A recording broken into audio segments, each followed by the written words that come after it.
இந்த சத்திய மார்க்கத்தை சமூகத்தில் போதிக்க வந்த நபிமார்கள், அவர்களை பின்பற்றி வாழ்ந்தவர்கள், இன்றளவிலும் வாழ்ந்து கொண்டிருப்பவர்கள் அனைவர் மீதும் உண்டாவதாக என்று கூறி ஆரம்பம் செய்கின்றேன். பாசத்திற்குரிய சகோதரர்களே, தாய்மார்களே, அல்லாஹு ரப்புல் ஆலமீன் அல் குர்ஆனிலே உபதேசிக்கின்றான். யா ஐயுஹல்லதீன ஆமனு துகுலு ஃபிஸ்ஸில்மி காஃபா, ஈமான் கொண்டவர்களே, இஸ்லாத்தில் முழுமையாக நுழைந்து விடுங்கள் என்கின்ற வாசகத்தை நமக்கு நினைவுபடுத்துகின்றான். இதில் அல்லாஹு ரப்புல் ஆலமீன் பல்வேறு தகவல்களை நமக்கு சொல்லித்தரக்கூடிய சூழலை நாம் பார்க்கின்றோம்.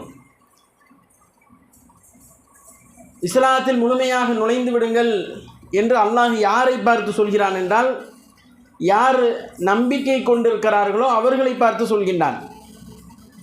அல்லாஹ் ரப்புல் ஆலமீன் சொல்லக்கூடிய வாசகத்தை நம்ம கவனிக்கணும். அல்லாஹ் சொல்கிறது யாரை பார்த்து? யார் அல்லாஹுவை நம்பிக்கை கொண்டிருக்கிறார்களோ, மூமின்களாக இருக்கிறார்களோ அவர்களை பார்த்து அல்லாஹ் சொல்கின்றான், ஈமான் கொண்டவர்களே, நீங்கள் உதுகுலு ஃபிஸ்ஸில்மி காஃபா, இஸ்லாத்திலே முழுமையாக நுழைந்து விடுங்கள் என்கின்ற அந்த வாசகத்தை முன்வைக்கின்றான். அப்போ என்ன சொல்ல வரான் அல்லாஹ்? நாம் தொழுகிறோம், நோன்பு வைக்கிறோம், ஹஜ்ஜி செய்கிறோம், உம்ரா செய்கிறோம், நம்மளால் முடிஞ்ச சதக்காக்களை கொடுக்கின்றோம், இன்னும் என்னென்னவெல்லாம் நன்மை இருக்கிறதோ அத்துணை நன்மைகளையும் நாம் செய்து கொண்டு தான் இருக்கிறோம். ஏதாவது நன்மையில் நம்மள்ட்ட குறை இருக்குதா? எந்த நன்மையிலையும் குறை கிடையாது, எல்லாமே செய்கிறோம். தொழுகிறோம், தொழுகையாளிகளாகத்தான் நம்ம இருக்கிறோம். சிலர் தொழலைன்னா அது தொழுகைக்கான அந்த இது வேறு. ஆனால் பெரும்பாலும் தொழக்கூடியவர்களை பார்த்து கூட இந்த வசனம் என்ன செய்யும்? அப்படித்தான் சொல்லும். யா ஐயுஹல்லதீன ஆமனு, நம்பிக்கை கொண்டவர்களே, உதுகுலு ஃபிஸ்ஸில்மி காஃபா, என்ன செய்யுங்க? இஸ்லாத்திலே முழுமையாக நுழைந்து விடுங்கள். அப்போ நம்ம எதில் கோட்டை விட்டுருக்கோம் அப்படின்னு நம்ம பார்த்தோன்னு சொன்னால், நம்ம வாழ்க்கையில் அல்லாஹ் ரப்புல் ஆலமீன் சொல்லித்தரக்கூடிய பல விஷயங்களில் நம்ம கோட்டை விட்டு இருக்கிறோம். அல்லாஹ் ரப்புல் ஆலமீன் உபதேசிக்கக்கூடிய பல கட்டளைகளில் நாம் பின்தங்கி இருக்கிறோம். அவைகளை செய்யாமல் நம்முடைய காலங்களை கழித்து கொண்டு இருக்கிறோம். பொதுவாக நாம் பார்த்தோம் என்று சொன்னால், எதுலேயுமே ஒரு முழுமையான நிலை வேணும். ஒரு ஆடை அணிந்தாலும் என்ன செய்யணும்? முழுமையான ஆடை அணியணும். முழுமை இல்லாத ஒரு ஆடை என்ன செய்யும்? நமக்கே திருப்தியை தராது. அதான் இயல்பாக என்ன நடக்கும்? முழுமை இல்லாமல் ஒரு ஆடை அணிகிறோன்னு வைங்க, அந்த ஆடையை கொண்டு நமக்கு என்ன கிடைக்காது? முழுமையான திருப்தி கிடைக்காது. அதே மாதிரி உணவாக இருந்தாலும் முழுமையாக உண்ண வேண்டும். முழுமையாக உண்ணுவது தான் நமக்கு திருப்தியை கொடுக்கும். நம்ம ஒரு இடத்துல ஒரு தட்டு நிறைய சாப்பிட்றதுக்கும் ஒரு கிண்ணத்தில் சாப்பிட்றதுக்கும் வித்தியாசம் இருக்கா இல்லையா? நம்ம வயிற்றுக்கு சாப்பிட்றோம், கிண்ணத்தில் சாப்பிட்றதுக்கும் ஒரு தட்டில் சாப்பிட்றதுக்கும் என்ன இருக்குது? பெரிய வித்தியாசம் இருக்குது. அப்போ எந்த ஒன்றாக இருந்தாலும் சரி, அதில் என்ன வேண்டும்? அதில் முழுமை வேண்டும். நம்ம நாம் பயன்படுத்தக்கூடிய பொருட்களாக இருந்தாலும், நாம் பயன்படுத்தக்கூடிய இன்னவரை வஸ்துக்களாக இருந்தாலும், எல்லாவற்றிலையும் நமக்கு தேவையானது என்னவென்று பார்த்தால் அதில் ஒரு முழுமை இருக்க வேண்டும் என்பதை நாம் என்ன செய்யலாம்? அறிந்து கொள்ளலாம்.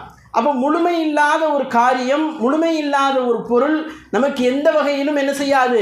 பயன் தராது என்பதை நாம் அடிப்படையாக புரிந்து கொள்ள வேண்டும். அந்த அடிப்படையில் தான் நாம் தொழுதாலும், நோன்பு வச்சாலும், ஹஜ்ஜி செஞ்சாலும், நம்ம சதக்கா செஞ்சாலும் நம்முடைய இபாதத்துகளில் முழுமை இருக்கிறதா என்று பார்த்தால், நம்முடைய இபாதத்துகளில் பெரும்பான்மையான நம்முடைய வாழ்க்கையில் இருக்கக்கூடிய இயல்பான காரியங்களில் பெரும்பான்மையான காரியங்களில் என்ன இல்லை? முழுமை இல்லை. ஒன்றை செய்கிறோம், ஒன்றை விட்டுருதோம். ஒரு காரியத்தை செய்கிறோம், ஒரு காரியத்தை என்ன செய்கிறோம்? விட்டுருதோம். நல்ல அமல் ஒன்று செஞ்சுக்கிட்டு இருந்தோம்னா இந்த பக்கம் ஒன்று என்னது? பாவம் ஒன்று ஓடிக்கிட்டே இருக்குது. நம்ம வாழ்க்கையில் நம்ம யாரும் செய்யாத ஒரு சிறப்பான அமலை செஞ்சுக்கிட்டு இருந்தோம்னா, யாரும் செய்யாத ஒரு சிறப்பான பாவத்தையும் செஞ்சுக்கிட்டே இருக்கோம். விளங்குதா உங்களுக்கு?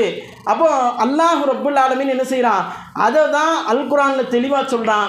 யா ஐயுஹல்லதீன ஆமனு இதுகுலு ஃபிஸ்ஸில்மி காஃபா, ஈமான் கொண்டவர்களே, இஸ்லாத்திலே நீங்கள் முழுமையாக நுழைந்து விடுங்கள் என்று அல்லாஹ் உபதேசிக்கின்றான்.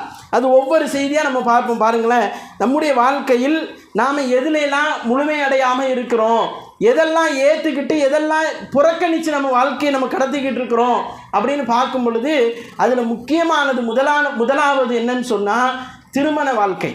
திருமணம் இருக்குதா இல்லையா? இந்த திருமண விஷயத்தில் முஸ்லீம் சமூகம் ஏதோ நாம் தொழுகையும் நோம்பு ஜக்காத்தும் தான் மார்க்கத்தில் உள்ளது மாதிரியும் இந்த திருமணம் இன்ன பிற கலாச்சாரம் இன்ன பிற காரியங்கள் எல்லாம் மார்க்கத்துக்கும் அதுக்கும் தொடர்பு இல்லாத மாதிரி என்ன செய்கிறாங்க, நடந்து கொள்கிறார்கள். அதை பார்க்கிறோமா இல்லையா? ஒரு திருமணம் நடக்குது. அந்த திருமணத்தை பார்த்தால் பக்கத்தில் உள்ளவன் கேட்குறான், இது பாய் வீட்டு திருமணமா அப்படின்னு கேட்குறான். பக்கத்தில் உள்ளவன் என்ன கேட்குறான், இது ஒரு இஸ்லாமிய திருமணமா, ஒரு முஸ்லீம் நடத்தக்கூடிய திருமணமா அப்படின்னு கேட்குறான். கேட்குறவன் முஸ்லீம் கிடையாது. ஒரு பேருந்தில் பயணிக்கும் பொழுது இது நடக்குது. அவர் கேட்குறாரு, இது இவ்வளோ பெரிய கெட் அவுட்லாம் வச்சுருக்கிறாங்களே, பேனர்லாம் வச்சுருக்கிறாங்களே, இவ்வளோ சீரியல் பல்பெல்லாம் போட்டிருக்கிறாங்களே, வாழத்தாரெலாம் கெட்டப்பட்டு இருக்குதே, இது இஸ்லாமிய திருமணமான்னு கேட்குறான். ஆனால் இஸ்லாமிய திருமணம் அப்படி இருக்காது. ஆமாப்பா, முஸ்லீம் நடத்துகிற திருமணம் தான், ஆனால் இஸ்லாமிய திருமணம் இல்லை அப்படின்னு நம்ம சொல்ல வேண்டியது இருக்குது. அப்போ அவன் ஒரு அரை மணி நேரம் நம்மளை பயான் பேச சொல்லுவான் அந்த பஸ்ஸில். ஏன் இஸ்லாமிய திருமணம் இல்லை, ஏன் இஸ்லாமிய திருமணம் இல்லை, இப்போ இஸ்லாமிய திருமணம்னா என்ன அப்படின்னு கேட்கும்போது தான் நம்ம என்ன செய்கிறோம், அங்கே பார்க்குறோம் இஸ்லாமிய திருமணம் என்பது ஆரம்பத்திலிருந்து முடிவு வரைக்கும் அது அழகான வழிகாட்டுதலை சொல்லுது. நம்ம வாழ்க்கையில் நினைக்கிறோம்ல, திருமணத்துக்கும் இஸ்லாத்துக்கும் உள்ள தொடர்பு என்ன தெரியுமா? நம்மள பெரும்பான்மையானவர்களுடைய கற்பனை திருமணத்துக்கும் இஸ்லாத்திற்கும் உள்ள தொடர்பு, ஆலிம்சா ஒரு 10 நிமிஷம் பயான் பேசி அரபியில் குத்துபா ஓதி அந்த ஆலிம்சா என்ன செய்வார், துவா செய்வார். என்ன துவா செய்வார்? அல்லாஹும்ம அல்லிஃப் பைனஹுமா கமா அல்லஃப்த அப்படின்னு என்ன செய்வார், துவா செய்வார். இந்த பிரார்த்தனை தான் இஸ்லாமிய திருமணம் என்று நம்மள பெரும்பான்மையானவர்கள் நினைக்கிறோம். நம்மள பெரும்பான்மையானவர்கள் இஸ்லாமிய திருமணத்திற்கு வைத்திருக்கக்கூடிய அடையாளம் எல்லாம் முஸ்லீம்கள் அதிகமாக வருவாங்க, பிரியாணி என்ன செய்வாங்க அங்கே போடுவாங்க. அங்கே என்ன நடக்கும், கூடுதலாக ஆலிம்சா துவா ஓதுவார், ஒரு 10 நிமிஷம் பயான் பேசுவார். அவர் என்ன பேசுகிறாருன்னு அங்கே உள்ளவங்களுக்கு புரியாது, அவருக்கும் என்ன செய்யாது, புரியாது. இப்படியே அந்த சபை கலைஞ்சு நாசமாக போயிடும், அந்த இடமே அப்படியே கலைஞ்சு போயிடும், ஒன்றுமே நடந்திருக்காது. ஏன் இந்த வார்த்தையை சொல்கிறோம் என்று சொன்னால், ஒட்டுமொத்தமாக ஆரம்பத்திலிருந்து பெண் பார்ப்பதிலிருந்து திருமணம் முடிக்கின்ற வரைக்கும் மொத்தமாக இஸ்லாத்திற்கு முரணான செயல்களை இன்றைக்கு முஸ்லீம் சமூகம் செய்யக்கூடிய காட்சிகளை நம்ம பார்க்குறோம். நிறைய செய்திகளை கொண்டு வந்திருக்கிறேன். அதில் திருமணம் முக்கியமான விஷயம். திருமணம்னு சொன்னால் ஃபஸ்ட்டு என்ன செய்வோம், பெண் பார்க்க ஆரம்பிப்போம். அதானே நடக்கும். முதல்ல பெண் பார்க்க ஆரம்பிப்போம். பெண் பார்த்தோன்னா ரசூலுல்லாஹ் சொல்கிறாங்க, துன்கஹுல் மர்அத லி அர்பஇன், ஒரு பெண் 4 விஷயத்திற்காக, துன்கஹுல் மர்அது லி அர்பஇன், ஒரு பெண் 4 காரியங்களுக்காக மனம் முடிக்கப்படுகிறாள். அதில் ஃபஸ்ட்டு என்ன, ஒன்று அவளுடைய அழகுக்காக, இரண்டாவது அவளுடைய செல்வத்திற்காக, மூணாவது அல்லாஹுடைய தூதர் என்ன சொல்கிறாங்க, அவளுடைய குலத்திற்காக, நாலாவது என்ன சொல்கிறாங்க, அவளுடைய மார்க்கத்திற்காக. அப்போ மூமினான மக்களுக்கு அல்லாஹுடைய தூதர் அதை சொல்லிட்டு சொல்கிறாங்க, நீங்கள் அவளுடைய மார்க்கத்தையே தேர்ந்தெடுத்து கொள்ளுங்கள். அப்போ மார்க்கம் உள்ள பொண்ணை நீங்கள் திருமணம் செய்யுங்க அப்படின்னு சொன்னாங்கல்ல. நம்ம பெண்ணு பார்க்க போகையில் நம்ம என்ன செய்கிறோம் யோசிச்சு பாருங்க. பெண்ணு பார்க்கறதும் இஸ்லாமும் வேற நினைக்கிறாங்க. இஸ்லாமும் இந்த பெண் பார்க்க போவதும் வேற அது இஸ்லாத்தினுடைய ஒரு அம்சம். பெண் பார்க்க செல்கிறோமே, அது இஸ்லாத்தினுடைய முக்கியமான அம்சம். அது பெண் பார்க்கறதுலேருந்து கற்றுக் கொடுக்குது இஸ்லாம். ஒரு பெண்ணை போய் பார்க்க போகிறதுலேருந்து கற்றுக் கொடுக்குது. அது இஸ்லாத்தினுடைய முக்கியமான சாராம்சம். அல்லாஹுடைய தூதர் அங்கே ஆரம்பிக்கிறாங்க, 4 காரியத்துக்காக பெண் மனமுடிக்கப்படுகிறாள், நீ மார்க்கம் உள்ள பெண்ணை தேர்ந்தெடுத்துக்கொள் என்று உபதேசிக்கிறார்கள். அப்போ என்ன செய்யணும், ஃபஸ்ட்டு மார்க்கம் உள்ள பெண்ணை தேர்ந்தெடுக்கணும். ரெண்டாவது அல்லாஹுடைய தூதருடைய உபதேசத்தை பாருங்க, மனம் செய்யக்கூடிய பெண்ணை ஒரு ஆண் என்ன செய்யணும், கண்டிப்பாக அவளை பார்க்க வேண்டும். அந்த பெண்ணை பார்க்காம, அந்த பெண்ணிட்ட சம்மதம் வாங்காமல் அந்த திருமணத்தை நடத்தக்கூடாது. நான் சொன்னதுலேருந்து பாருங்கள், இதெல்லாம் அப்படி நேர்மாற்றமாக இருக்கும். பெண் பார்க்க போவார், அந்த குடும்பம் நல்ல ஒரு நல்ல பேரோடு உள்ள குடும்பமா அப்படின்னு பார்ப்பார். பாப்பா அம்மாவெல்லாம் இருக்காங்களா அப்படின்னு பார்ப்பார். குடும்பத்தில் உறுப்பினர்கள் எல்லாம் இருக்கிறார்களா என்று பார்ப்பார். அந்த பெண் ஒரு அனாதையாகவோ ஆதரவற்ற நிலையிலோ இருந்துட்டா, கெட்ட பெயரில் இருந்தால் எல்லாரும் புறக்கணிக்கணும், அது வேற. ஆனால் ஒரு ஆதரவற்ற நிலையில் இருந்து விட்டார்கள் என்று சொன்னால் உடனே புறக்கணிக்கக்கூடிய சூழலை பார்க்கிறோம். பாப்பா கிடையாதான், அண்ணன் தம்பி கிடையாதான், சொந்த பந்தம் கிடையாதான், அப்போ நீ தானே முதல்ல ஆதரவு கொடுக்கணும் அவளுக்கு. அப்போ எந்த ஒரு ஆதரவும் இல்லைன்னா அவளை முடிக்க மாட்டேன். மார்க்கம் இருக்குது, மார்க்கம் இருக்குது ஆனால் எதுவுமே கிடையாது. அதை புறக்கணிக்கிறான் ஃபஸ்ட்டு. ரெண்டாவது என்ன செய்கிறோம், ரெண்டாவது வந்து பெண்ணை பார்க்க போவையில் பெண்ணை அந்த ஆண் பார்க்கவே மாட்டான், அந்த பெண்ணும் அந்த ஆணை பார்க்க மாட்டாள். எப்போ பார்ப்பாங்களா, மகர் மோதிரம் மாற்றுவாங்க பாருங்க, அந்த நேரத்தில் தான் பொண்ணு மாப்பிள்ளையும் பார்ப்பாங்க. இப்போ பொண்ணு பிடிக்கலன்னா என்ன செய்யறது, எந்திச்சு போயிடலாமா? யார் முடிப்பா அந்த பெண்ணை, அந்த ஆணை யார் முடிப்பா? நிறைய இடங்கள்ல இந்த சம்பவங்கள் நடந்திருக்குது. முஸ்லீம் அல்லாதவர்கள்லாம் கிடையாது, வேறுபாடு கிடையாது. பல இடங்கள்ல இந்த சம்பவம் நடந்திருக்குது. என்ன, பொண்ணை பார்க்கல, அதனால என்ன ஆயிடுச்சு, பொண்ணை பார்க்காதனால பொண்ணு பிடிக்கல, நான் சபையை விட்டு வெளியே போகிறேன். யாரால் தடுக்க முடியும்? அந்த பெண்ணுக்கு யார் பதில் சொல்லுவா? ஒருவேளை பெண் எந்திரிச்சு வெளியே போயிட்டான்னு வைங்க, அந்த மாப்பிள்ளைக்கு யார் பதில் சொல்வா? வாப்பா அம்மா தானே பதில் சொல்லணும், குடும்பத்தில் உள்ள பெரியவர்கள் தானே பதில் சொல்லணும். அப்போ இதை முறியடிக்கணும்னு சொன்னால் நாம் செய்ய வேண்டியது என்ன, ஃபஸ்ட்டே கூட்டு போய் பொண்ணை காட்டணும். பிடிச்சிருக்காப்பா, அவள் நல்ல ஒழுக்கமானவா, தொழுவா, நோம்பு வைப்பா, கோபத்தில் முன்ன பின்ன இருப்பா, அதை சொல்லணும் பிள்ளைகள்கிட்ட. அதை சொல்லி தான் என்ன செய்யணும், பெண் பார்க்க வேண்டும். மாப்பிள்ளை பார்க்குறதா இருந்தால் மாப்பிள்ளையை பற்றி பொண்ணுகிட்ட சொல்லணும். தொழுவான், 5 நேரம் தொழுவான், நோன்பு வைப்பான், அவன் மார்க்க கடமைகளை சரியாக நிறைவேற்றுவான் அப்படின்னு அடையாளம் காட்டணும். இதான் இந்த முகம் தான், அந்த முகரை தான் நீ சாவர வரைக்கும் வாழ போகிற. இந்த மூஞ்சி தான் நீ சாவர வரைக்கும் இவன் கூட தான் நீ குப்பை கொட்ட போகிறேன்னு சொல்லுவோம்ல, அந்த மாதிரி இவன் கூட தான் நீ கடைசி வரைக்கும் இருக்க போகிற. உனக்கு பிடிச்சிருக்குதான் கேட்கணும். இதை கேட்காம திருமணம் முடிச்சு வச்சா அல்லாஹுடைய தூதர் சொல்கிறாங்க, அல்லாஹுடைய தூதர்கிட்ட ஹன்சா பின்த் ஹிதாம் அப்படின்னு சொல்லக்கூடிய ஒரு பெண்மணி வந்து கேட்குறாங்க, அல்லாஹுடைய தூதரே, எங்கள் வாப்பா என்னுடைய சம்மதம் இல்லாமல் ஒருத்தரை பிடிச்சி எனக்கு கட்டி வச்சுட்டாரு, நான் இப்போ என்ன செய்கிறது? ரசூல்லா கூப்பிட்றாங்க, அப்படி நடந்துருச்சா? அப்படியா செஞ்சுட்டாரு உங்கள் வாப்பா? ரத்து பண்ணிட்டாங்க. அந்த இடத்துல திருமணம் முடிஞ்ச பிறகு விருப்பம் இல்லையா, உனக்கு சம்மதம் கிடையாதா, ரத்து பண்ணிட்டாங்க அல்லாஹுடைய தூதர். எவ்வளவு சூப்பராக பண்ணுறாங்க பாருங்க. அப்போ இஸ்லாம் என்று சொன்னால் எல்லாத்துலேயும் வந்து இஸ்லாம் நிற்கும். பாத்ரூம் போனாலும் இஸ்லாம் வந்து நிற்கும். யூதர்கள் கேட்டாங்கல்ல அல்லாஹுடைய தூதர்கிட்ட, உங்க நபி ஒன்று விடாமல் சொல்லி கொடுப்பாரா? ஆமாம், சிறுநீர் கழிக்கிறத கூட சொல்லி கொடுப்பாரு. அப்போ நீங்கள் இஸ்லாத்தை என்ன செய்யக்கூடாது, அது தொழுகை, நோன்பு, சக்காத்து, ஹஜ்ஜின்னு நமக்கு ஒரு காலத்தில் தப்லீக் ஜமாத்தில் சொல்லி கொடுத்தாங்களே, அந்த வட்டத்தில் கொண்டு வந்து நிறுத்தக்கூடாது. அது தப்பான கொள்கை. அது எப்படிப்பட்ட கொள்கை?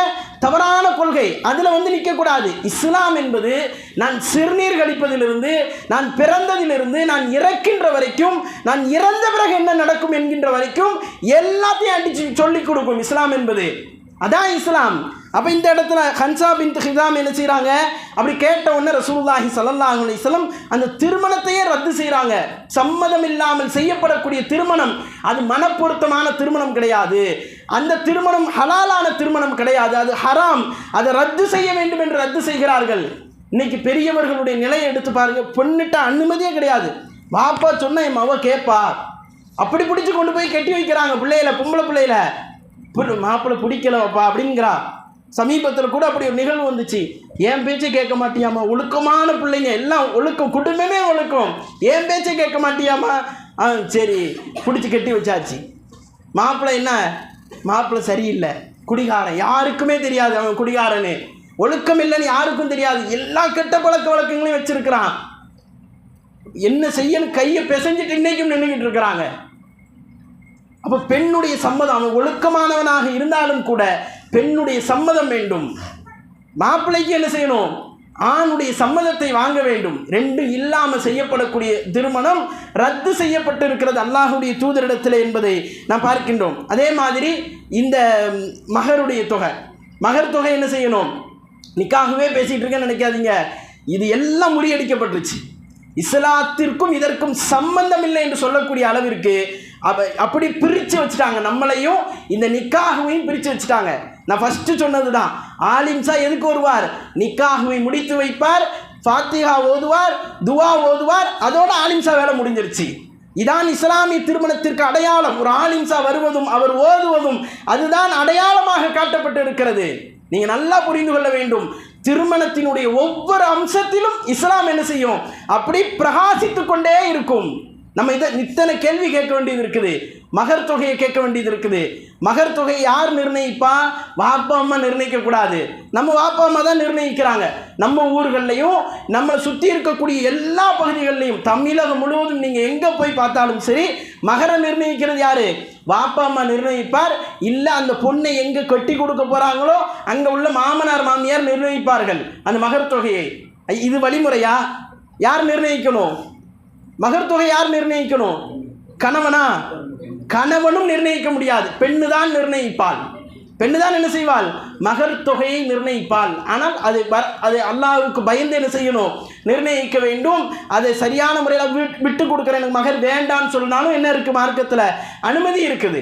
அப்போ அந்த வழிமுறையை மார்க்கம் சொல்லித்தருது. இதில் இஸ்லாம் நிற்கும். இதில் நீங்கள் இஸ்லாத்தில் முழுமையாக நுழைங்கன்னா என்ன, இந்த காரியத்துல எல்லாம் உள்ள நுழைய வேண்டி இருக்குது. அதே மாதிரி பாருங்க, திருமணத்தில் உடைச்சி எரியப்பட்ட ஒரு கலாச்சாரம் என்ன? எளிமையான திருமணம்ங்கிறது கிடையவே கிடையாது. எளிமையான திருமணம் என்பது கிடையவே கிடையாது. இன்றைக்கு திருமணம் என்று சொன்னாலே ஆடம்பரமும் அலங்காரமும் பிரம்மாண்டமும், அதில் எப்போ அவர் வீட்டு திருமணமாக நடக்குதுன்னு வாய்ப்பிழந்து பார்க்க வேண்டும் என்பதற்காக திருமணத்தை நடத்தி கொண்டிருக்கிறார்கள். திருமணத்தை எதுக்கு நடத்துகிறாங்க? எல்லாரும் எங்களை திரும்பி பார்க்கணும், எல்லாரும் ஆச்சரியப்படணும், அதுக்காக நான் திருமணத்தை நடத்துகிறேன். அல்லாஹுடைய தூதர் என்ன சொன்னாங்க? இன்ன ஆழ்தமன் நிகாஹி பரக்கத்தன் ஐசருஹு மஊனத்தன். எந்த திருமணம் பரக்கத்து பொருந்தது தெரியுமா? எந்த திருமணத்தில் அல்லாஹ் அபிவிருத்தி செய்வான் தெரியுமா? அல்லாஹு ரப்புல் ஆலமீன் எந்த திருமணம் எளிமையாக நடத்தப்படுகிறதோ அதில் தான் அபிவிருத்தி செய்வான். நீங்கள் ஆடம்பரமாக கோலாகலமாக கொண்டாடக்கூடிய திருமணங்களுக்கெல்லாம் அல்லாஹுடைய அபிவிருத்தி கிடைக்காது. திருமணத்துக்குன்னு ஒரு கட்டுப்பாடு இருக்குது, அதுக்குன்னு ஒரு வழிமுறை இருக்குது. அந்த வழிமுறையில் நீங்கள் கவனிக்க வேண்டிய விஷயம் என்ன தெரியுமா? திருமணத்துக்கு எத்தனை பேர் வேணும்? எத்தனை பேர் வேணும் திருமணத்துக்கு? 2 பேர் போதுமா? 3 பேர் போதுமா? எத்தனை பேர்? எத்தனை பேர் திருமணத்துக்கு? திருமணத்துக்கு 5 பேர். பெண்ணுக்கு 2 வழி, ஆணுக்கு ஒரு சாட்சி, பொண்ணு மாப்பிள்ளை 2 பேர் வேணும்ல. அவங்க 2 பேர் தான் திருமணம். அப்போ இந்த 5 பேர் தான் திருமணத்திற்கு. திருமணத்திற்கு பிறகு நடத்தக்கூடிய வலிமா இருக்குது பாருங்க, அது சுன்னா. அதுக்கு உங்களுடைய குடும்பத்தை பொறுத்து, என் குடும்பத்தில் 500 பேர் இருக்காங்கன்னா நான் 500 பேரை கூப்பிடுவேன். இல்லை என் குடும்பத்தில் 50 பேர்னா நான் என்ன செய்வேன்? 50 பேரை கூப்பிடுவேன்.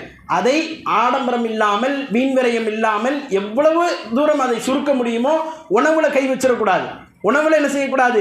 நான் எளிமையாக திருமணம் செய்கிறேன் அப்படின்னு சொல்லிட்டு அங்கே போய் என்ன செய்யக்கூடாது? அந்த உணவுப் பொருட்களில் போய் நம்ம சேட்டையை காமிச்சிடக்கூடாது. அதை நல்ல பறக்கத்தான் அவங்க வயிறார சாப்பிட, ஏன்னா ஆயிலில் ஒருக்கா சாப்பிட போகிறாங்க. நம்ம வீட்டில் 3 பிள்ளைகள் இருந்துச்சுன்னா 3 பிள்ளைகளுடைய திருமணத்துக்கு உண்ண போகிறார்கள். அந்த உணவில் கை வச்சிடக்கூடாது. அதை நல்ல அவர்கள் சந்தோஷமாக உண்ணக்கூடிய அளவிற்கு என்ன செய்யணும்? கொடுக்கணும். ஆனால் அந்த உணவுமே வரமுறை மீறி என்ன செய்யக்கூடாது? வரம்பு மீறி என்ன செய்யக்கூடாது? போயிடக்கூடாது. என்ன தேவையோ அதை தயாரிக்க வேண்டும். உணவுகளில் என்ன தேவையோ அது தனியாக இருக்குது. அந்த தலைப்பு இதிலேயே அதில் உள்ள தனியாக இருக்குது. அப்போ இந்த திருமண முறை என்பது இதுதான். இஸ்லாமிய திருமணம் என்பது இதுதான். அல்லாஹுடைய தூதர் என்ன செஞ்சிருக்கிறாங்க? சஃபியா ரலியல்லாஹு அன்ஹா அவர்களை திருமணம் செய்யும் பொழுது பேரிச்சம்பழத்தை வலிமா விருந்தாக கொடுத்தார்கள். வலிமா விருந்துக்கு அது இதுன்னெலாம் இல்லை. நமக்கு இன்றைக்கி சாப்பாடு, அரிசி, சாதம் இதெல்லாம் நம்மள்கிட்ட இருக்கிறதுனால, பிரியாணி போன்ற உணவுகள் இருக்கிறதுனால அதை கொடுத்து நாம் என்ன செய்கிறோம்? திருமணம் செய்கிறோம். அல்லாஹுடைய தூதர் என்ன திருமணம் செஞ்சாங்கன்னா, சஃபியா ரலியல்லாஹு அன்ஹா அவங்களுக்கு பேரிச்சம்பழத்தை கொடுத்தாங்க. சஃபியா ரலியல்லாஹு திருமணம் செய்கிறாங்க, பேரிச்சம்பழத்தில் முடிச்சிட்டாங்க. பேரிச்சம்பழம் தான் வலிமா, பேரிச்சம்பழம் தான் வலிமா. அதே மாதிரி ஜெய்னப் ரலியல்லாஹு அன்ஹா அவர்களை திருமணம் செய்யும் பொழுது ஆட்டை அறுத்து அவங்களுக்கு இறைச்சி என்ன செஞ்சாங்க? உணவாக கொடுத்தார்கள் என்பதை என்ன செய்கிறோம்? நம்ம பார்க்குறோம். சில மனைவிமார்களை அவர்கள் திருமணம் செய்யும் பொழுது கோதுமையை என்ன செஞ்சாங்க? கோதுமை, தண்ணீர் போன்ற அந்த வஸ்துக்களை எல்லாம் அல்லாஹுடைய தூதர் அவர்கள் வலிமாவாக கொடுத்து திருமணம் செய்தார்கள் என்பதை நாம் என்ன செய்கிறோம்? வரலாற்றில் பார்க்குறோம். அல்லாஹுடைய தூதர் இதிலையும் என்ன செய்கிறாங்க? முன்மாதிரியை காட்டுதாங்க. அதே மாதிரி திருமணத்திற்காக நாம் இப்போ இஸ்லாமிய சமூகத்திலையும் இருக்கக்கூடிய ஒரு கலாச்சாரம் என்ன தெரியுமா? 2 விஷயம் இருக்குது. ஒன்று பெருங்கொண்ட முஸ்லீம்கள்கிட்ட கிடையாது. நான் சொல்லக்கூடிய 2ல் ஒன்று பெருங்கொண்ட முஸ்லீம்கள்கிட்ட கிடையாது, இன்னொன்று பெருங்கொண்ட முஸ்லீம்கள்கிட்ட இருக்குது. இந்த முதல் விஷயம் பெருங்கொண்ட முஸ்லீம்கள்கிட்ட இல்லாமல் சின்ன அங்கங்கே இருக்கக்கூடிய மார்க்கத்தை அறியாத முஸ்லீம்கள்கிட்ட இருக்கக்கூடிய ஒரு கலாச்சாரம் என்ன தெரியுமா? இவங்க போய் பந்தக்கால் நடுவாங்க. திருமணம்னு அறிவிச்சிட்டாங்கன்னு வைங்க, ஒரு பூவை வச்சு வாழை இலையை பறித்து அது அந்த சவுக்கு கம்பு மேலே கட்டி அதில் சந்தனத்தை வச்சு பாலை ஊற்றி பந்தக்கால் நடக்கூடிய கலாச்சாரம் இன்றைக்கி டவுனில் இருக்குது, நம்ம டவுன் பகுதியில் இருக்குது. எல்லாத்தையும் கிடையாது, நீங்கள் ரேர், ரொம்ப பார்த்துருக்க முடியாது, ரொம்ப எல்லா இடங்கள்லையும் பார்த்துருக்க முடியாது, ரொம்ப ரேராக தான் பார்க்க முடியும். அது ஒரு கலாச்சாரம். இன்னொரு கலாச்சாரம் என்ன தெரியுமா? நல்ல நேரம் பார்க்குறது. திருமணத்துக்கு நீங்கள் நான் உட்பட அத்தனை பேருக்கும் குடும்பத்தில் நல்ல நேரம் பார்த்துருக்காங்க. நம்மெல்லாம் சொல்ல முடியாது எனக்கு பார்க்கற அப்படின்லாம் சொல்ல முடியாது. உங்கள் அப்பா பார்த்துருப்பாரு, நீங்கள் பார்க்காம இருந்திருப்பீங்க, உங்கள் அப்பா போய் பார்த்துருப்பாரு, உம்மா பார்த்துருப்பாங்க, அந்த வயசான ஆட்கள் இருப்பாங்க பாருங்க, அதில் எல்லாரையும் சொல்ல முடியாது. ஓரளவு அல்லாஹு ரப்புல் ஆலமீன் அல்லாஹுவை பற்றி பயத்தை போட்டிருக்கானே அந்த மக்கள் இதை செய்ய மாட்டாங்க. வயசானவர்களை சிலர் கிடந்துக்கிட்டு என்ன செய்கிறது, நல்ல நேரம் பார்க்கணும், 11லேருந்து 12 நல்ல நேரம், 10:30லேருந்து 11 நல்ல நேரம், அது ரொம்ப முக்கியம் அப்படின்னு நல்ல நேரம் நமக்கு தெரியாமல் பார்க்கக்கூடிய குடும்பத்தார்கள் எல்லாம் இருக்கிறார்கள். இதுவும் இஸ்லாத்தில் நாம் முழுமையாக நுழையாமல் இருக்கின்றோம் என்பதற்கான ஒரு அடையாளம் என்பதை என்ன செய்யணும், நாம் புரிந்து கொள்ளணும். அதே மாதிரி பாருங்க, இன்றைக்கு சமூகத்தில் நாம் இந்த திருமணத்தை விட்டு வெளியே வந்துட்டோம்னு சொன்னால் நம்முடைய வாழ்க்கையில் அன்றாடம் நம்ம தினசரி பார்க்கக்கூடிய நம்மளோட ஒட்டி உறவாடி கொண்டு இருக்கக்கூடிய வியாபாரத்தை எடுத்துக்கிட்டிங்கன்னா இன்றைக்கு இஸ்லாமிய சமூகம் வியாபாரத்திலேருந்து எப்படி இருக்குது, வியாபாரம் செய்கிறது நல்ல பெயரோடு கிடையாது. வியாபாரம் செய்து நல்ல ஒரு அவன்கிட்ட போய் பொருள் வாங்காத அப்படிங்கிறாங்க. அவன்கிட்ட பொருள் உண்மையாக இருக்காது, சுத்தமாக இருக்காது, தரமாக இருக்காது, அதில் ஏமாற்று வேலை இருக்கும், மோசடி இருக்கும்னு என்ன பேசக்கூடிய காட்சிகளை பார்க்குறோம். இதிலெல்லாம் இஸ்லாத்தில் முழுமையாக நம்ம நுழைய வேண்டி இருக்குது. இதிலெல்லாம் என்ன செய்யணும், நாம் பேசுகிற வார்த்தைகளில் வியாபாரத்தில் சொல்லக்கூடிய உண்மையான வார்த்தைகளில் என்ன வேண்டி இருக்குது, நேர்மை வேண்டி இருக்குது. அதில் பொய் இருந்துச்சுன்னு சொன்னால், அந்த வியாபாரத்தில் நம்மள்கிட்ட உண்மை இல்லைன்னு சொன்னால், நாம் கொடுக்கக்கூடிய அந்த உணவுப் பொருட்கள் நம்ம விற்கிறோன்னு வைங்க, உணவுப் பொருளை விற்கிறோம் அல்லது ஒரு துணியை விற்கிறோம், அந்த துணியை விற்கும் பொழுது அதில் குறைகள் இருக்குது. என்ன செய்யணும், குறை இருந்துச்சுன்னா விற்காமல் விட்டுருந்ததா, குறை இருந்துச்சுன்னா அதை சொல்லணும். பழைய பொருளை கூட ஒரு ஆள் விற்றுக்கலாம். மார்க்கத்தில் இஸ்லாத்தில் பழைய பொருளை விற்பதற்கு கூட தடை கிடையாது. நம்ம பயன்படுத்திட்டோம், ஒரு சட்டையை, ஒரு வேஷ்டியை, ஒரு தொப்பியை நம்ம பயன்படுத்திட்டோம், விற்கணும்னு ஆசைப்படுறோம். இதை விற்கலாமா கூடாதா? தாராளமாக விற்கலாம். என்ன சொல்லி விற்கணும், நான் பயன்படுத்திட்டேன்ப்பா, நான் இவ்வளோ காசுக்கு உனக்கு தாரேன்.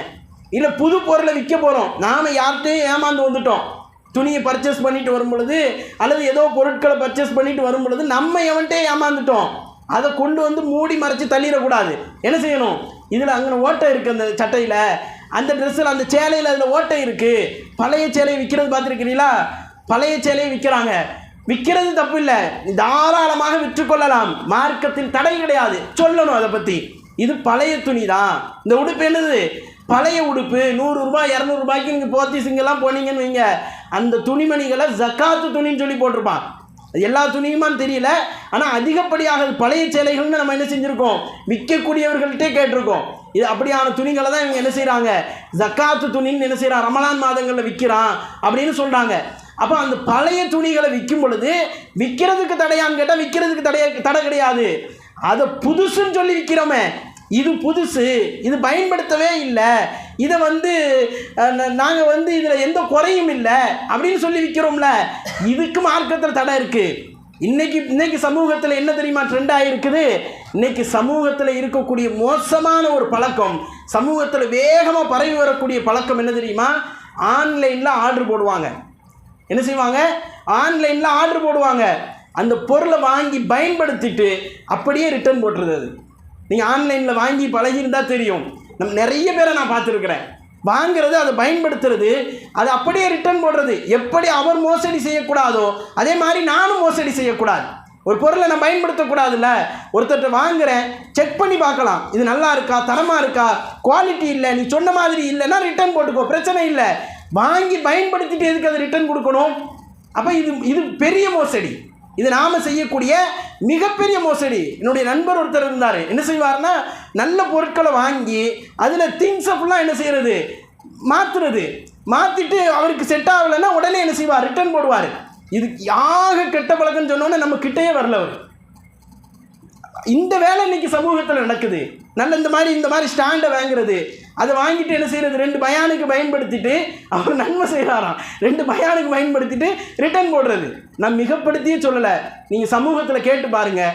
வாங்கிட்டு ரிட்டர்ன் போடக்கூடிய மக்களை இன்றைக்கி நம்ம என்ன செய்கிறோம் சமூகத்தில், நீ போத்தி சாரம் கீழே போய் வாங்கிட்டு ரிட்டர்ன் போட்டால் மூஞ்சில் விட்டு எரிஞ்சிடும்.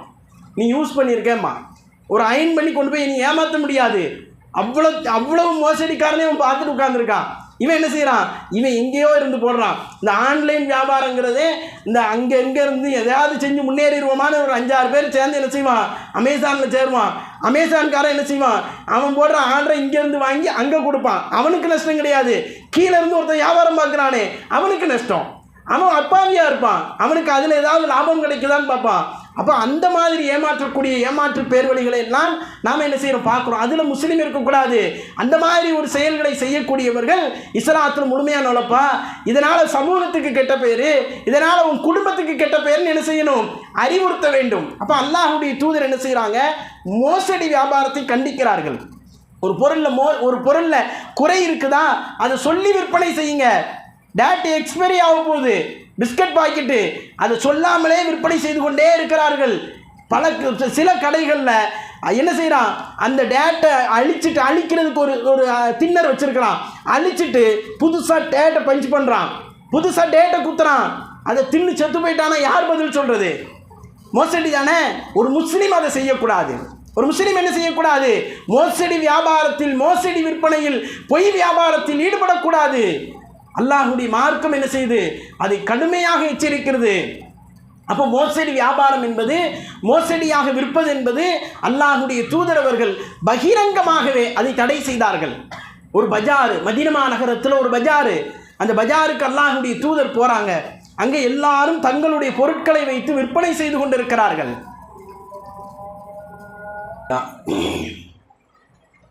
அப்போ அல்லாஹ்வுடைய தூதர் அவங்க ஒரு பஜாருக்கு போகிறாங்க. மதீனா நகரத்தில் உள்ள ஒரு பஜார். எல்லா தோழர்களும் கடைகளை வச்சுருக்கிறாங்க. அந்த கடைகளில் பார்த்தீங்கன்னு சொன்னால் அவங்க பொருட்களை வச்சு என்ன செய்கிறாங்க, விற்பனை செய்கிறாங்க. அப்போ ஒரு தோழர் என்ன செய்கிறாருன்னா கோதுமையை குமிச்சு வச்சுருக்கிறாரு. இப்போ அல்லாஹ்வுடைய தூதர் அந்த கோதுமையை பார்க்குறாங்க, வெளியில் காய்ந்த நிலையில் இருக்குது, உள்ளே கைவிட்டாங்கன்னா உள்ளே ஈரமாக இருக்குது. இப்போ அல்லாஹ்வுடைய தூதர் அந்த தோழரை கண்டிக்கிறாங்க.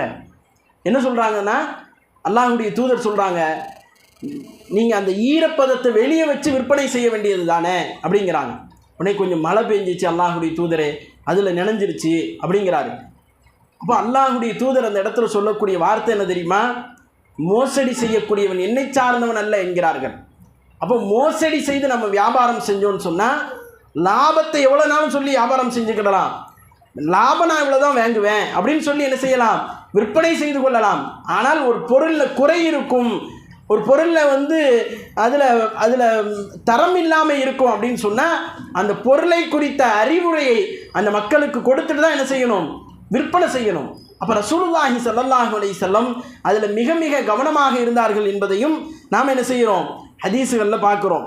அதே மாதிரி அல்லாஹ்வுடைய தூதர் என்ன செய்கிறாங்க, அந்த வியாபாரம் செய்யக்கூடிய நேரத்தில் ஹராமான பொருட்களை விற்பனை செய்யக்கூடாது என்கிறார்கள். இஸ்லாத்தில் முழுமையாக நுழைந்து விடுங்கள் என்றால் இதெல்லாம் என்ன செய்யணும், நம்ம வாழ்க்கையில் சரி பண்ணணும். வியாபாரம் செய்யும் பொழுது நாம் ஒருத்தர் போய் வேலை பார்த்துட்டு இருப்போம், அங்கே முதலாளி சொல்லுவார், அதை காமிக்காது, அந்த குறையை காமிக்காத, நீ விற்பனை செய்ய அப்படின்பாரு. நாம் என்ன செய்யணும், அது செய்ய முடியாதுன்னு சொல்லணும். முஸ்லீமாக இருந்தால் என்ன செய்யணும், நான் அப்படி ஹராமான வேலையை செய்ய மாட்டேன், ஹலாலாகத்தான் நான் பண்ணுவேன், அப்படி வேலை போனால் போயிட்டு போகுது. அல்லாஹ் அதை விட சிறந்த வேலையை தருவான். அல்லாஹ் என்ன செய்வான், அதை விட சிறந்த வேலையை கொடுப்பான். அப்போ இந்த இடத்துல நாம் என்ன செய்யக்கூடாது, அவருக்கு தலையாட்டிட்டு சம்பளத்துக்கு, மாத சம்பளத்துக்கு தலையாட்டிட்டு நம்மளை நாமளே என்ன செய்யக்கூடாது, பாவியாக்கி விடக்கூடாது. நிறைய பேர் கடை வைத்திருக்கக்கூடிய சூழலை பார்க்குறோம். டீ கடை வியாபாரம் பார்க்குறாங்க, பலசர கடை வியாபாரம் பார்க்குறாங்க.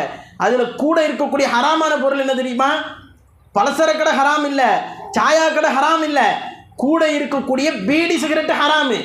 பீடி சிகரெட்டை விற்பனை செய்து கொண்டே அவர்கள் இந்த வியாபாரத்தை பார்க்கக்கூடிய சூழலை பார்க்கிறோம். பீடி சிகரெட் இல்லாமல் பல இடங்களில் டீ கடை கிடையாது. என்ன சொல்கிறாங்கன்னா, பீடி சிகரெட்டு குடிக்கிறது அதிகமானவர்கள் டீ குடிக்க வராங்க, இதனால் எனக்கு அந்த வியாபாரம் பாதிக்கப்படும் என்கிறார்கள். அப்போ இது என்ன வியாபாரம், இது மார்க்கத்தில் அனுமதியா? இந்த வியாபாரம் அல்லாஹ்வுடைய தூதர் சொல்லி கொடுத்த வியாபாரமா? அப்போ இது ஹராமான வியாபாரம் தான். பீடி சிகரெட்டை நம்ம என்ன செய்ய முடியாது, இன்னைக்கு இல்லை என்னைக்கும் விற்பனை செய்ய முடியாது. அது ஹராம் தான், அது போதை தரக்கூடியது தான். குல்லு அல்லாஹ்வுடைய தூதர் சொல்கிறாங்கல்ல, ஒவ்வொரு போதை தரக்கூடிய பொருளும் ஹராமானது. மதுவை விட ஹராம் எதுன்னு கேட்டிங்கன்னா பீடி சிகரெட்டு தான். மது குடிக்கிறவனுக்கு தான் கேடு.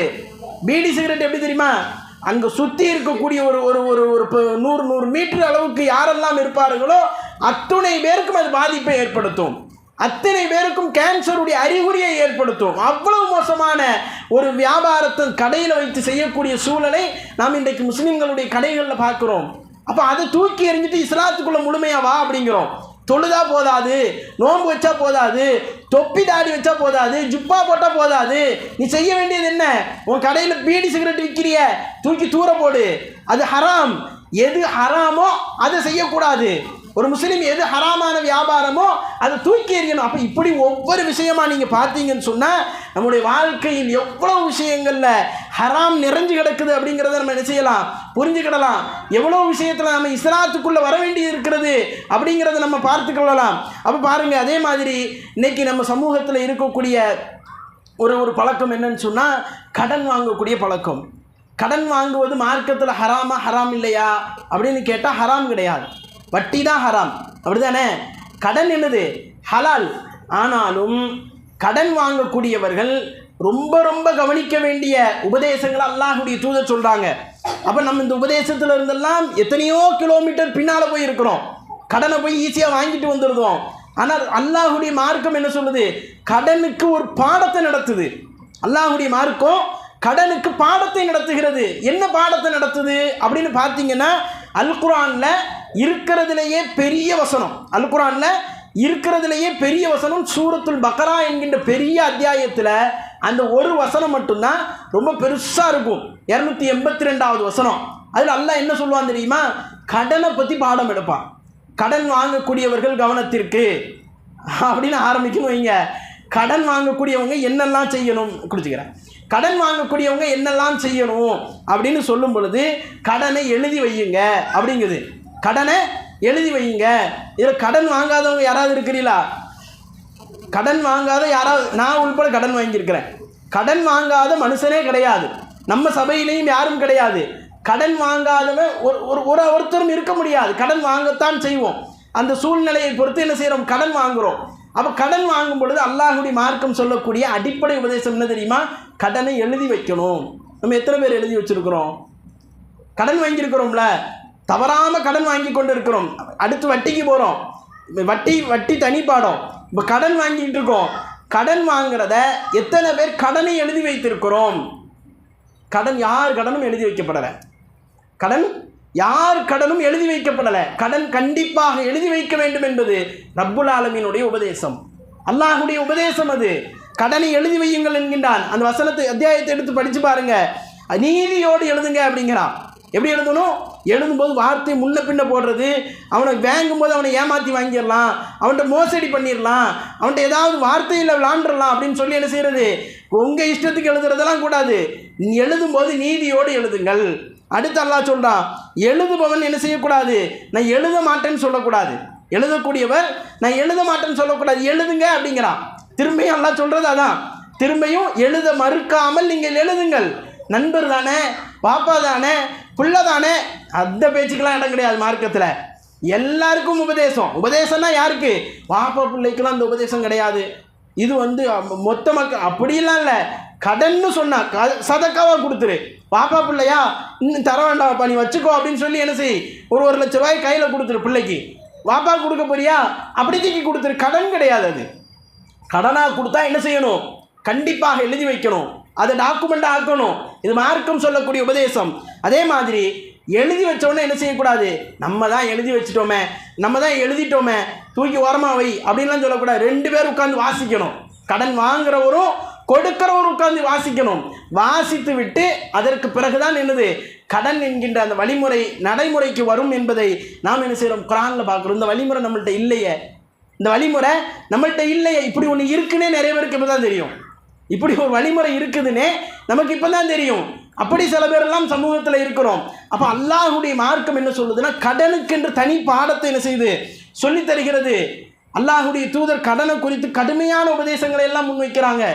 கடனுங்கிறது நீங்கள் நினைக்கிற மாதிரி சாதாரண விஷயம் அல்ல. கடன் கவனமாக என்ன செய்யுங்க, கையாளுங்கள். கடனை வாங்கும் பொழுது கவனமாக கடனை வாங்குங்கள். கடனை வாங்கும்போது என்ன செய்யணுமா, ஒரு மனுஷன் மௌத்தா போக போகிறான்னு சொன்னால் அவனுடைய சொத்தை பிள்ளைகளுக்கெல்லாம் பங்கு வைக்கிறதுக்கு முன்னக்கூட்டி கடனை அடைச்சிடணும். கடன் என்ன செய்யணும், அடைச்சிடணும். அதே மாதிரி அல்லாஹ்வுடைய தூதர் என்ன சொல்கிறாங்கன்னா, கடனை வாங்கிட்டீங்களா என்ன செய்யுங்க, அழகிய முறையில் திரும்ப செலுத்துங்கள். அல்லாஹ்வுடைய தூதர்கிட்ட அல்லாஹ்வுடைய தூதர் என்ன செய்வாங்கன்னா கடன் வாங்குவாங்க. ரசூலுல்லாஹ்வே கடன் வாங்கியிருக்கிறாங்க. கடன் வாங்காமல் மனுஷன் வாழ முடியாது. கடன் இருக்கதான் செய்யும். முடிந்த அளவிற்கு தவிர்த்து கொள்வதற்கு முயற்சி செய்யணும். வேறு வழியே இல்லையா? நமக்கு யார் நல்லவர் என்று தெரிகிறதோ, யார் நம்ம விஷயத்தில் கண்ணியமாக நடந்து கொள்வார் என்று தெரிகிறதோ அவர்கள்ட்ட கையை நீட்டி கடன் வாங்குறதுனால மார்க்கம் தடை செய்யாது. அல்லாஹ்வுடைய தூதர் வாங்கியிருக்கிறாங்க. என்ன வாங்கினாங்க தெரியுமா? ஒட்டகத்தை கடன் வாங்கினாங்க. அல்லாஹ்வுடைய தூதர்கிட்ட அந்த ஒட்டகத்தை கேட்கறதுக்கு அந்த மனிதர் என்ன செய்கிறாரு, கொஞ்ச நாள் கழித்து வராரு. தூதரே, இப்படி ஒட்டகத்தை வாங்கினீங்க, எனக்கு அதை திரும்ப கொடுங்க அப்படின்னு கேட்குறாரு. ரசூலுல்லாஹி ஸல்லல்லாஹு அலைஹி வஸல்லம் ஒரு ஒட்டகத்தை தூக்கி கொடுக்க சொல்கிறாங்க. அந்த ஒட்டகத்தை பார்த்தீங்கன்னா இதை விட பெரிய ஒட்டகம். வாங்கினது சின்ன ஒட்டகம், கொடுக்கறது என்னது, பெரிய ஒட்டகம். ரசூலுல்லாஹி அந்த தோழர்கள் சொன்னாங்க, இது பெருசாக இருக்குது, நீங்கள் வாங்கினது சின்னது அப்படிங்கிறாங்க. உடனே ரசூலுல்லாஹி ஸல்லல்லாஹு அலைஹி வஸல்லம் சொன்னாங்க, கடனை அழகிய முறையில் திரும்ப செலுத்துங்க, ஒன்றும் பிரச்சனை இல்லை, கொடுத்துருங்க அப்படிங்கிறாங்க. அல்லாஹ்வுடைய தூதர் ஒன்றும் பிரச்சனை இல்லை கொடுத்துருங்கிறாங்க. கூடுதலாக கொடுத்தா வட்டி ஆயிருமே அப்படின்லாம் நினைக்க வேண்டாம். நாம் விருப்பப்பட்டால் கூடுதலாக கொடுத்துக்கலாம். அவன் எதிர்பார்க்கக்கூடாது.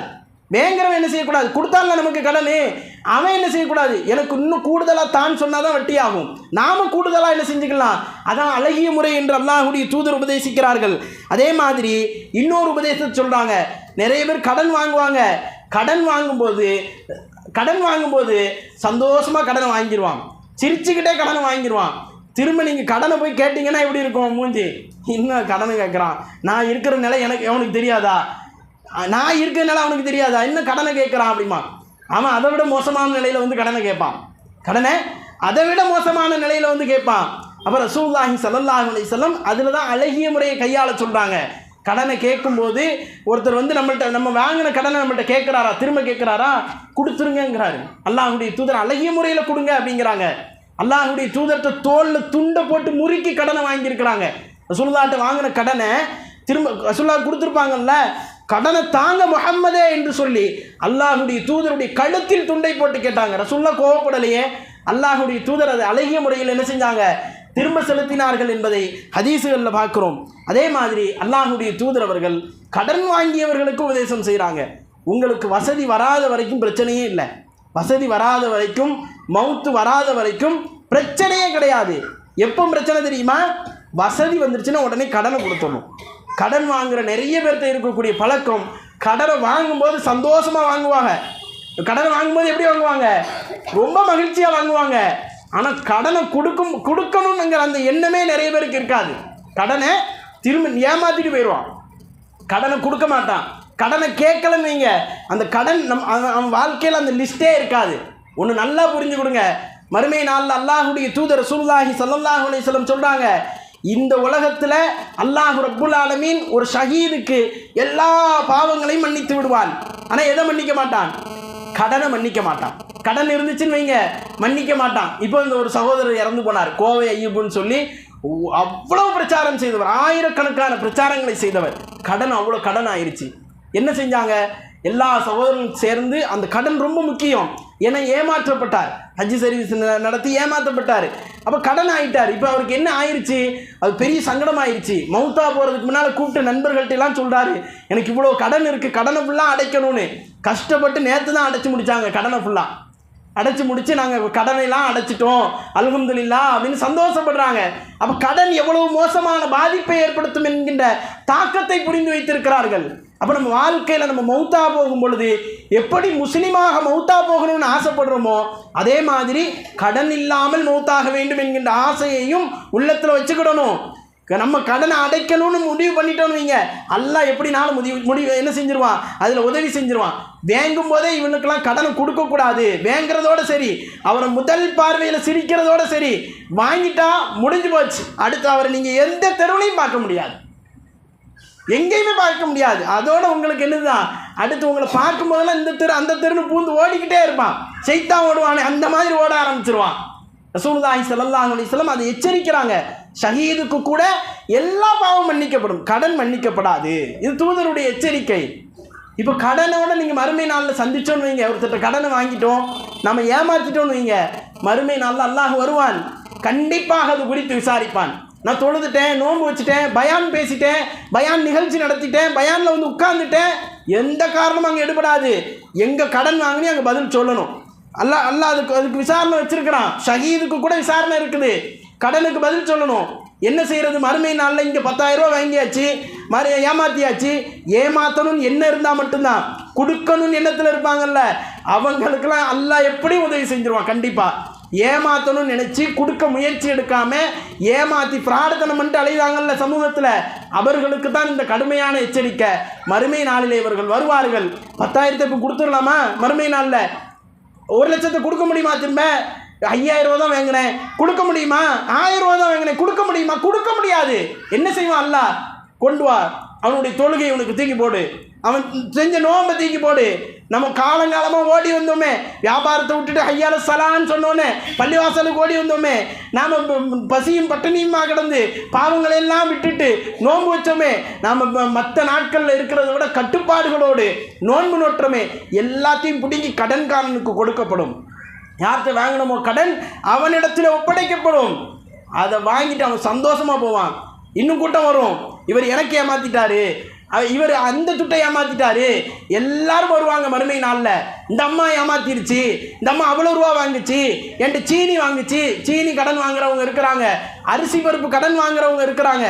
யார் யார் என்னென்ன ஏமாத்துறார்களோ அத்தனை ஏமாற்றுக்காரர்களும் மறுமை நாளில் வருவார்கள். கடனுக்கு பகரமாக உங்களுடைய இபாதத்துகள் பிடுங்கி கொடுக்கப்படும். அப்படி பிடுங்கி கொடுக்கப்படும் பொழுது சில பேருக்கு இபாதத்துகளே இருக்காது, சில பேருக்கு நன்மைகளே இருக்காது. இந்த சூழல்லாம் என்ன செய்வான்? அவனுக்கு பாவத்தை தூக்கி இவனுக்கு போடு, அவன் பாவத்தை தூக்கி இவனுக்கு போடு, அப்படியே மாறிடும், நம்ம நிலைமையே மாறிடும். அப்போ நம்ம அதில் ரொம்ப ரொம்ப கவனமாக இருக்க வேண்டும். இந்த கடன் விஷயத்தில் கண்டிப்பாக எழுதி வைக்கணும். நாம் ஒரு வேளை மௌத்தா போயிட்டாலும் நம்ம குடும்பத்தார் அதை நிறைவேற்றக்கூடிய சூழலை என்ன செய்யணும்?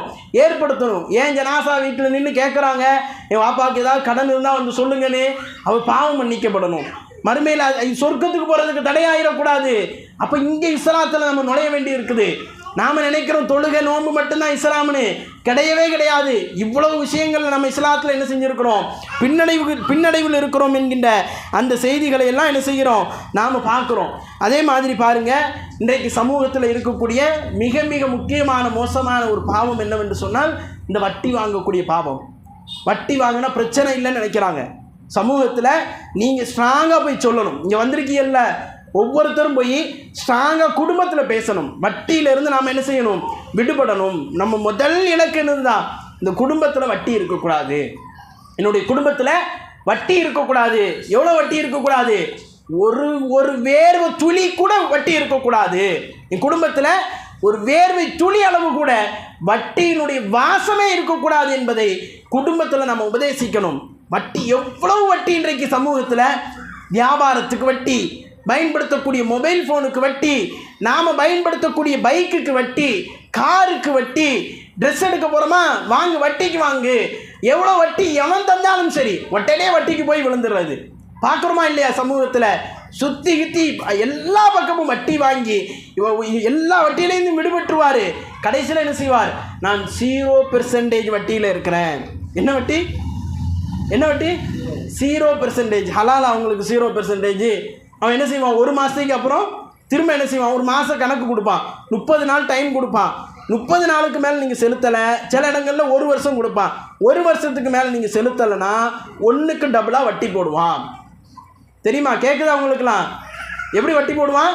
1க்கு டபுளாக வட்டி போடுவான். அப்போ அல்லாஹ் இதை பற்றி என்ன சொல்கிறான் அப்படின்னு நீங்கள் பார்க்கும் பொழுது அல்லாஹ் ரப்புல் ஆலமீன் சொல்கின்றான், அல்லதீன யகுலூன ரிபா லா யகூமூன இல்லா கமா யகூமு. அதாவது வட்டியை உண்ணக்கூடியவர்கள் எப்படி மறுமை நாளில் எழுப்பப்படுவார்கள் என்றால், ஷைத்தான் தீண்டியதால் பைத்தியம் பிடித்தவனாக எழுவது போல் அல்லாமல் அவர்கள் எழுப்பப்பட மாட்டார்கள் என்று அல்லாஹ் ரப்புல் ஆலமீன் சொல்கிறான். அல்லாஹ் எப்படி சொல்கிறான்?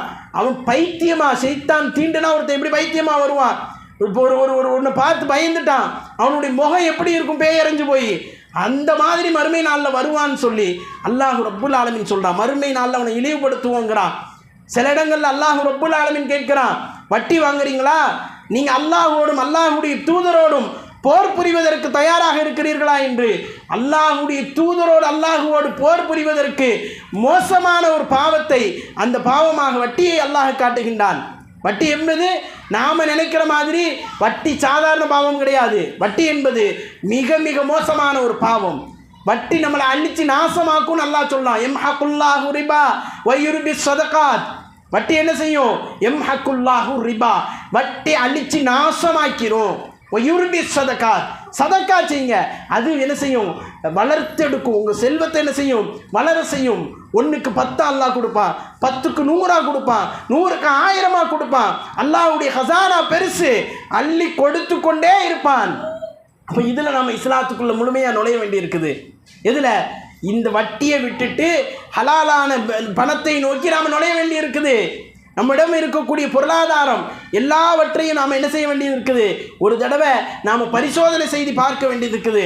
நாம் வச்சிருக்கிற பொருட்கள், நாம் பயன்படுத்தக்கூடிய பொருட்கள், நம்முடைய வீடு, நிறைய பேருடைய வீடு ஹோம் லோனில் கிடக்குது, பேங்கில் லோனில் கிடக்குது. அடமானம் வச்சுட்டு என்ன செய்கிறான்? காலத்தை ஓட்டிக்கிட்டு இருக்கிறான். நீங்கள் நல்லா ஒரு செய்தியை புரிந்து கொள்ள வேண்டும். நம்ம உயிர் ஹலாலாக எப்படி வேண்டுமானாலும் போகலாம், ஆனால் ஹராமாக என்ன செய்யக்கூடாது? நிம்மதியாக போக வேண்டிய அவசியமே இல்லை. என் உயிர் ஹராமாக இருந்தாலும் பரவாயில்லை, நிம்மதியாக போட்டுமே அப்படின்னு நினைக்காதீங்க. ஒரு அடிபட்டு கூட செத்து போயிடலாம், ஆனால் ஹராமாக செத்து போயிடக்கூடாது. ஹராமான உணவை கொண்டு செத்து போய்விடக்கூடாது. ஹராமானதை வாங்கி வைத்து விட்டு செத்து போய்விடக்கூடாது. என்னிடம் வைத்திருக்கக்கூடிய எல்லா காசுகளும், அது 1 ரூபாயாக இருந்தாலும் 1 கோடியாக இருந்தாலும் சரி, அது ஹலாலாக இருக்க வேண்டும். அப்போ இதில் நாம் என்ன செய்ய வேண்டி இருக்குது? முழுமையாக இஸ்லாத்தில் நுழைய வேண்டி இருக்கிறது என்பதை நாம் கவனத்தில் கொள்ளணும். அதே மாதிரி இன்றைக்கி சிறு சேமிப்பு என்கின்ற பெயரில் இந்த வட்டியில் கொண்டு போய் பெண்களை தள்ளக்கூடிய சூழலை பார்க்குறோம். நம்ம ஏற்கனவே சொல்லியிருக்கோம்னு நினைக்கிறேன். குழுக்கள் என்கின்ற பெயரில் குழு அப்படின்னு ஒன்று ஆரம்பிச்சிருவாங்க. பெண்கள் மகளிர் சுய உதவி குழு அப்படிங்கிற பேரில், மகளிர் சுய உதவி குழுங்கிற பேரில் பெண்களுக்கு வட்டி வாங்கி கொடுக்கறது.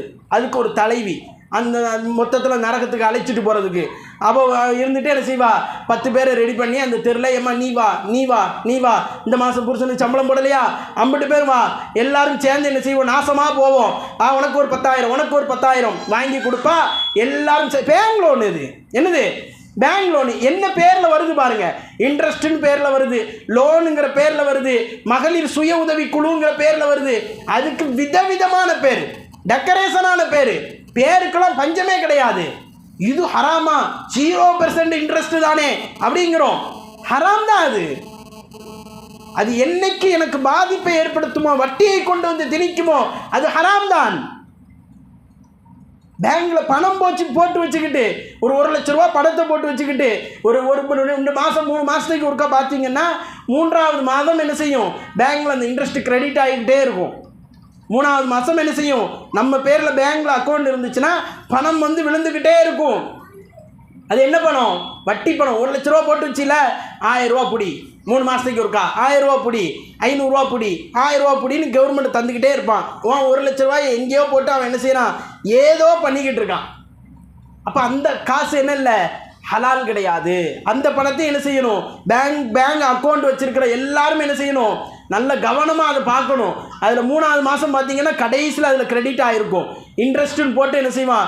நம்ம அக்கௌண்ட்டில் ஏற்றிருப்பான். இது ஹராமு. ஹராமி என்ன செய்கிறான்? நல்ல வழியில் உள்ளே வாரான். எந்த வழியில்? பேங்க் மூலியமாக உள்ளே வாரான். நீ கொடுத்த பணம் தானே, அதுக்கு தானே. ஹராம் அது. அது ஹராம். லாப நட்டம் இல்லாமல் வரக்கூடிய ஒரு பணம் அது ஹராமாக பார்க்கப்படும் என்பதை நாம் என்ன செய்யணும்? கவனத்தில் கொள்ளணும். வட்டியில் நம்ம சமூகம் என்ன செய்யுது? இந்த மாதிரி மூழ்கி கிடக்கக்கூடிய சூழலை எல்லாம் பார்க்குறோம். அப்போ இதில் இஸ்லாத்தில் என்ன செய்ய வேண்டியது இருக்குது? நாம் முழுமையாக நுழைய வேண்டி இருக்குது. இதே மாதிரி நீங்கள் பார்த்தீங்கன்னு சொன்னால் இந்த சமூகத்தில் வீண் விரயம் நிறைஞ்சு கிடக்கக்கூடிய சூழலை பார்க்கிறோம். என்ன செய்கிறாங்க? வீண் விரயமாக தங்களுடைய நேரத்திலிருந்து, தான் பயன்படுத்தக்கூடிய பொருட்களிலிருந்து, தான் உண்ணக்கூடிய உணவிலிருந்து எல்லாவற்றிலும் விரய செய்யக்கூடிய சூழலை பார்க்கிறோம். ஒரு உணவை சாப்பிட்டோன்னு சொன்னால் அந்த உணவை முழுமையாக என்னால் சாப்பிட முடியும்னு சொன்னால் தான் என்ன செய்யணும்? அந்த உணவிலேயே கை வைக்கணும். ஒரு சாப்பிட்டுக்கிட்டே இருப்பாராம். அந்த சாப்பாடு எப்போ அவனுக்கு வயிறு நிறைஞ்சிச்சோ அதோடு அதை அலைஞ்சி அப்படி தூக்கி ஓரமாக வச்சிருவாராம். அதை அந்த அம்மா என்ன செய்வாங்க, வீட்டில் உள்ள அம்மா அதை தூக்கி கொண்டு போய் குப்பையில் கொட்டிட்டு, முன்ன காலத்தில் தான் கணவன் சாப்பிட்ட உணவை மனைவி சாப்பிட்றதுலாம், இப்போ இவன் அலைஞ்சி வச்சதை நான் எதுக்கு சாப்பிடணும், கொண்டு போய் குப்பை டப்பாவில் போடு, அப்படியே குப்பை டப்பாவில் போட்டுட்டு அது கழுவி வச்சுருவாங்க. இவ்வளோ ரைஸ் வேஸ்ட்டாக போச்சே, இதுக்கு யார் பதில் சொல்வா? அல்லாஹ் அது குறித்து கண்டிப்பாக கேள்வி கேட்பான்.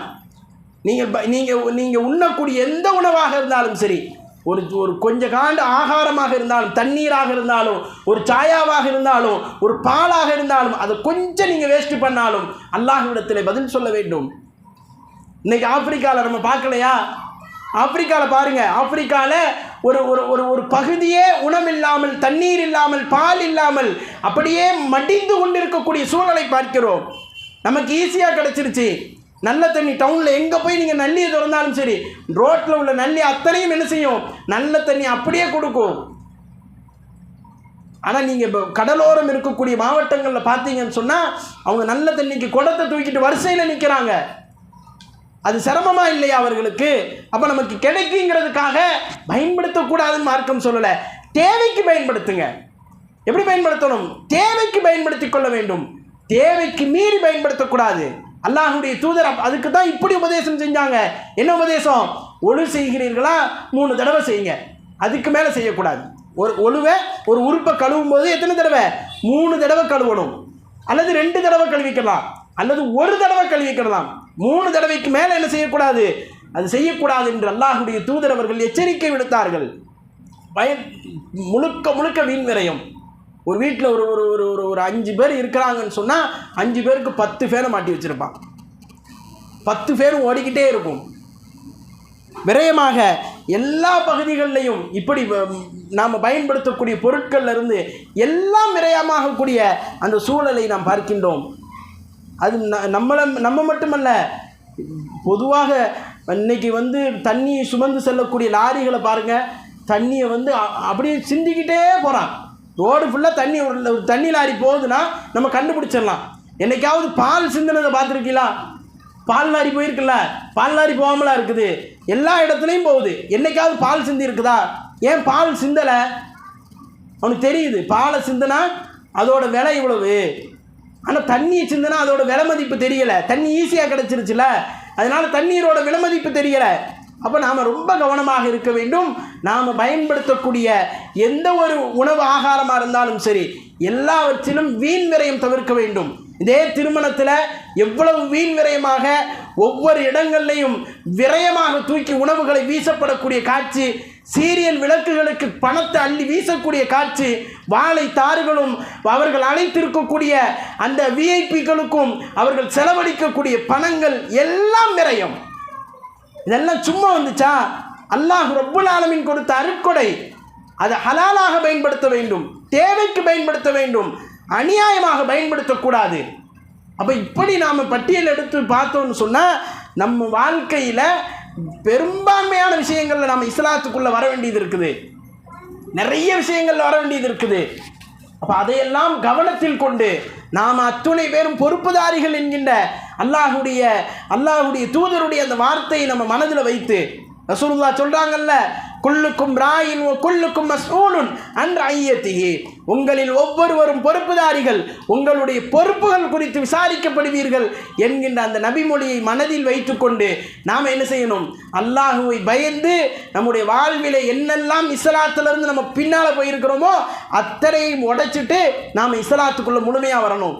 தொழுகை நோன்பு மட்டும் இஸ்லாம் இல்லை. இப்போ புரிஞ்சிருக்கும்னு நினைக்கிறேன். நம்ம வாழ்க்கையில் தொழுகை நோன்பு மட்டும் இஸ்லாம் அல்ல, நம்ம வாழ்க்கையில் எல்லாமே இஸ்லாம் தான். ஒரு வாகனத்தில் போனால் அந்த பயணத்திலும் இஸ்லாம் இருக்கும். அந்த பயணத்தை எப்படி அமைக்க வேண்டும் என்பதிலும் இஸ்லாம் பேசும். அது துவக்கத்திலிருந்து முடிவு வரைக்கும் இஸ்லாம் இருக்கும். அதில் பார்வையை தாழ்த்திக்கோங்கும், வாகனத்தை மெதுவாக இயக்குங்கள் என்கும். அதே மாதிரி அந்த பயணத்தில் நீங்கள் என்ன செஞ்சிடக்கூடாது, அல்லாஹுக்கு மாற்றமான காரியத்தை செய்துவிடக்கூடாது என்று உபதேசிக்கும். ரசூலுல்லாஹி ஸல்லல்லாஹு அலைஹி வஸல்லம் அதையெல்லாம் உபதேசிக்கிறார்கள். அப்போ வாழ்வினுடைய ஒட்டுமொத்த அம்சத்திலும் இஸ்லாம் ஜொலிக்க வேண்டும் என்பதற்காகத்தான் அல்லாஹ் ரப்புல் ஆலமீன் அல் குர்ஆனில் அப்படி ஒரு அழகான வசனத்தை நமக்கு சொல்லித்தரா. யா ஐயுஹல்லதீன ஆமனு, ஈமான் கொண்டவர்களே, உத்குலு ஃபிஸ்ஸில்மி காஃபா, இஸ்லாத்திலே முழுமையாக நுழைந்து விடுங்கள் என்கின்ற அந்த அற்புதமான உபதேசத்தை ரப்புல் ஆலமீன் நமக்கு முன்வைக்கின்றார். அப்போ நாம் இன்றைக்கி முடிவெடுக்கணும். என்ன முடிவெடுக்கணும்? நான் இஸ்லாத்தில் முழுமையாக நுழையணும். இஸ்லாத்தில் நான் இன்னும் நிறைய செய்தி சொல்லலைன்னு நினைக்கிறேன். இஸ்லாத்தில் குடும்பத்தில் பார்த்தீங்கன்னு சொன்னால் குடும்பத்தில் இஸ்லாம் கிடையாது. முன்னெல்லாம் ஒரு காலத்தில் மகரிபுடைய நேரத்தில் ஒவ்வொரு வீடுகளுடைய வாசலுக்கும் போனால் குர்ஆன் ஓதக்கூடிய சப்தங்கள் கேட்கும். இன்னைக்கு என்ன சப்தம் கேட்குது? என்னென்ன பலாய் நாடகம் இருக்குதோ அத்தனையும் டிவிகளில் ஒளிபரப்பு செய்யப்படுகிறது. செல்ஃபோன்லாம் பார்க்க மாட்டாங்க. செல்ஃபோன் எப்போ தெரியுமா? 10 மணிக்கு மேலே தான் செல்ஃபோன். 10 to 12 அதிகாலையில் செல்ஃபோன். இந்த நாடக அந்த பிரியர்கள் இருக்கிறாங்களே, இவர்கள் இன்றைக்கும் நாடகத்தை பார்த்து கொண்டு இருக்கிறார்கள். அதுக்கு தான் ஒரு நேரத்துக்கு சினிமாவுக்கு வால் போஸ்ட் ஓட்டினவன் இப்போ நாடகத்துக்கு வால் போஸ்ட் ஓட்டுறான். பார்த்துருக்கிறீங்களா? நாடகத்துக்கு கொண்டு வந்து வால் போஸ்ட் ஓட்டுதான். வா வந்து நாசமாக போ குடும்பத்தோட. அல்லாஹ்விடத்தில் அந்த நேரத்திற்கும் நாம் பதில் சொல்லணும். அப்போ நம்முடைய நேரத்தில் ஆரம்பித்து நம்மளுடைய வாழ்க்கையினுடைய ஒவ்வொரு அங்கத்திலும் இஸ்லாம் வந்து நின்று கொண்டே இருக்கும். ஆனால் இஸ்லாம் நிற்கிறது நமக்கு நன்மையா தீமையான்னு கேட்டால் முழுக்க முழுக்க நன்மை. நம்மை சொர்க்கத்திற்கு அழைத்து செல்வதற்காக இஸ்லாம் என்ன செய்யுது? நம்முடைய வாழ்க்கையில் வந்து நின்று கொண்டு இருக்கிறது. நம்முடைய காரியங்களிலே தலையிடுகிறது. ஆகையால் இஸ்லாத்திலே நாம் நம்மை முழுமையாக ஈடுபடுத்தி கொண்டு நம்முடைய வாழ்வில் எங்கே நாம் இஸ்லாத்தை விட்டு இருக்கிறோமோ அந்த இடங்களில் இஸ்லாத்தை எடுத்துக்கொண்டு நம்முடைய வாழ்வை இஸ்லாமிய மயமாக நாம் மாற்ற வேண்டும். வாழ்வு முழுவதும் இஸ்லாம் இருக்க வேண்டும். பிழை செய்வது என்பது வேறு, இஸ்லாத்தை மொத்தமாக நாம் முடிச்சு விடுவது என்பது வேறு, இஸ்லாமே இல்லாமல் வாழ்வது என்பது வேறு. மனிதனாக பிறந்த எல்லோரிடத்திலும் பிழைகள் இருக்கும், குறைகள் இருக்கும், தவறு இருக்கும். ஆனால் இஸ்லாமே இல்லாமல் வாழ்வது என்பது மிக மிக மிக மோசமான ஒரு சூழல் என்பதை நாம் புரிந்து கொள்ள வேண்டும். நாம் நம்முடைய வாழ்விலே இஸ்லாமை ஜொலிக்க செய்ய வேண்டும். அல்லாஹ் ரப்புல் ஆலமீன் அந்த பெரும் பாக்கியத்தை உங்களுக்கும் எனக்கும் தந்தல் புரிவானாக என்று கூறி நிறைவு செய்கின்றேன். அகூலு கௌலி ஹாதா அஸ்தக்ஃபிருல்லாஹ் லீ வலக்கும். அஸ்ஸலாமு அலைக்கும் வரஹ்மத்துல்லாஹி பரகாத்துஹு.